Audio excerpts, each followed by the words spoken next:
ஒரு மன்னனுக்கு இரட்டை குழந்தைகள் பிறந்தது. இருவருக்கும் சமமான அளவு கல்வி, கலைகள், ஆட்சி செய்யும் முறை என அனைத்தும் கற்றுத்தரப்பட்டது. இருவரும் நன்கு பயிற்சி பெற்றனர். மன்னனுக்கு வயதாகி போனது. அடுத்த அரசனை அறிவிக்க வேண்டிய நிலை வந்தது. அதனால் அமைச்சரவையை கூட்டி சில திட்டங்கள் போடப்பட்டன. அதன்படி இருவருக்கும் பல கட்டங்களாக போட்டிகள் வைக்கப்பட்டது. இருவரும் சமமான மதிப்பெண் பெற்று தேர்ச்சி பெற்றனர். இதனால் இரண்டு மகன்களில் யாரை அடுத்த அரசனாக அறிவிப்பது என மன்னனுக்கு குழப்பமாக இருந்தது.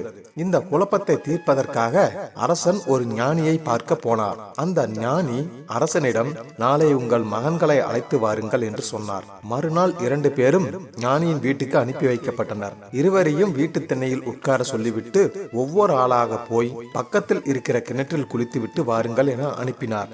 முதலில் ஒருவன் குளித்துவிட்டு வந்ததும் அந்த இடத்தை போய் பார்த்துவிட்டு வந்தார். பிறகு அடுத்தவனை குளிக்க சொல்லிவிட்டு அவன் குளித்து முடித்ததும் அவன் குளித்த இடத்தை போய் பார்த்துவிட்டு வந்தார். பிறகு இருவரையும் மன்னனிடம் கூட்டி போய் முதலில் குளித்தவனை அழைத்து, இவனை அடுத்த அரசனாக்குங்கள், இவன் நல்ல முறையில் ஆட்சி செய்வான் என்றார். இவன் தான் அரியணை ஏற தகுதியானவன் என எப்படி கண்டுபிடித்தீர்கள் என அரசன் ஞானியிடம் கேட்க, நான் இருவரையும் குளிக்க கிணறுக்கு அனுப்பினேன். முதலில் போனவன் கிணற்றில் நீர் இறைத்து குளித்துவிட்டு அடுத்து வருபவருக்கு பயன்படும் என்று மீண்டும் நீர் இறைத்து வாளியில் வைத்துவிட்டு வந்தான். ஆனால் இரண்டாவதாக சென்றவன் அவன் மட்டும் குளித்துவிட்டு மீண்டும் தண்ணீர் பிடித்துவிட்டு வைக்கவில்லை. இது அவன் பொது நலன் இல்லாதவன் என்பதை காட்டுகிறது. எனவே முதலாம் அவன் தான் அரியணை ஏற தகுதியானவன். கிணற்றில் குளித்துவிட்டு தண்ணீர் பிடித்து வைத்தால் அரியணையா? இது என்ன சிறுபிள்ளைத்தனமாக இல்லையா என்று அரசன் கேட்க, சின்ன சின்ன விஷயங்களில் கூட எவன் அடுத்தவர் நலனில் அக்கறை உள்ளவனாக இருக்கிறானோ அவனை அரசனாக்குங்கள். அவனை அரசனாக்கினால்தான் நாடும் நாட்டு மக்களும் நலமாக இருப்பார்கள் என்றார் ஞானி. ஞானியை வணங்கி அவர் சொன்னபடியே செய்தான் அரசன்.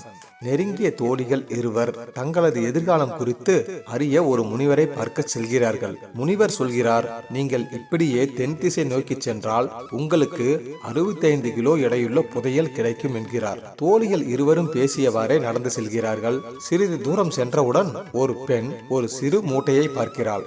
மூட்டை நிறைய தங்க காசுகள். நான் முதலில் பார்த்ததால் இது எனக்குத்தான் சொந்தம் என்று கூறி மூட்டையை தூக்கி கொண்டு தோழியிடம் விடைபெற்று செல்கிறாள். மற்றொரு பெண் நடந்து கொண்டே இருக்கிறாள்.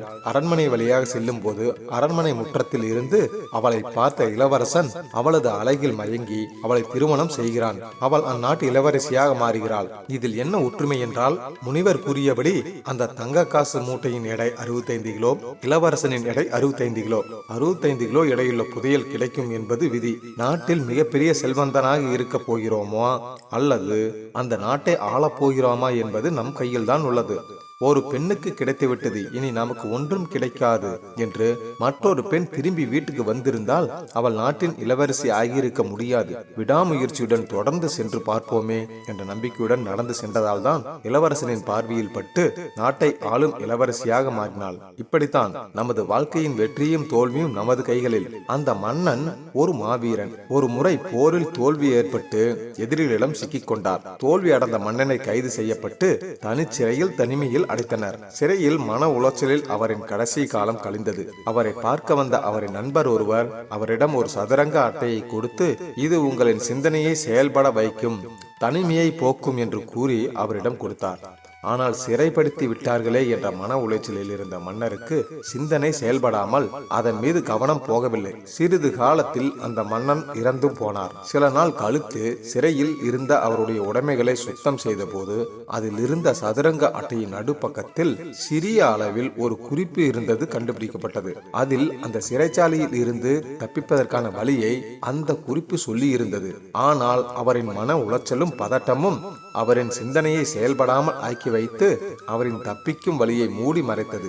எலி சாதாரணமாக இருக்கும் போது உறுதியான சிமெண்ட் தரையையும் மரப்பெட்டியையும் தனது கூரான பற்களாலும் நகத்தாலும் குடைந்து ஓட்டை போட்டு நாசம் செய்யும்.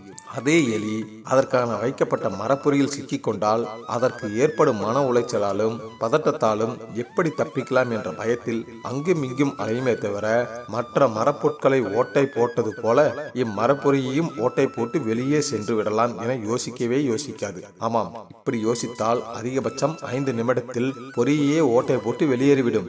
ஆனால் மரப்பொறியில் சிக்கி சிக்கிய எலியை நீங்கள் 5 நாட்கள் அப்படியே வைத்திருந்தாலும் அது தன்னால் வெளிவர முடியாது ஏதாவது ஒரு பொறியில் அடைத்து வைத்து விட்டது போன்ற அங்கும் இங்கும் அலைப்பாயும் பதட்டத்துடன் சென்று சிந்தனை செய்யாமல் மனிதர்களிடம் மாட்டிக்கொண்டு விடும். நம்மை யாரும் காப்பாற்ற மாட்டார்களா என ஏக்கத்தோட பார்க்கும். அதற்கே உயிர் பிழைக்க வழி தெரிந்தாலும் அந்த பதட்டத்தில் அதனது மூளை வேலை செய்யாது.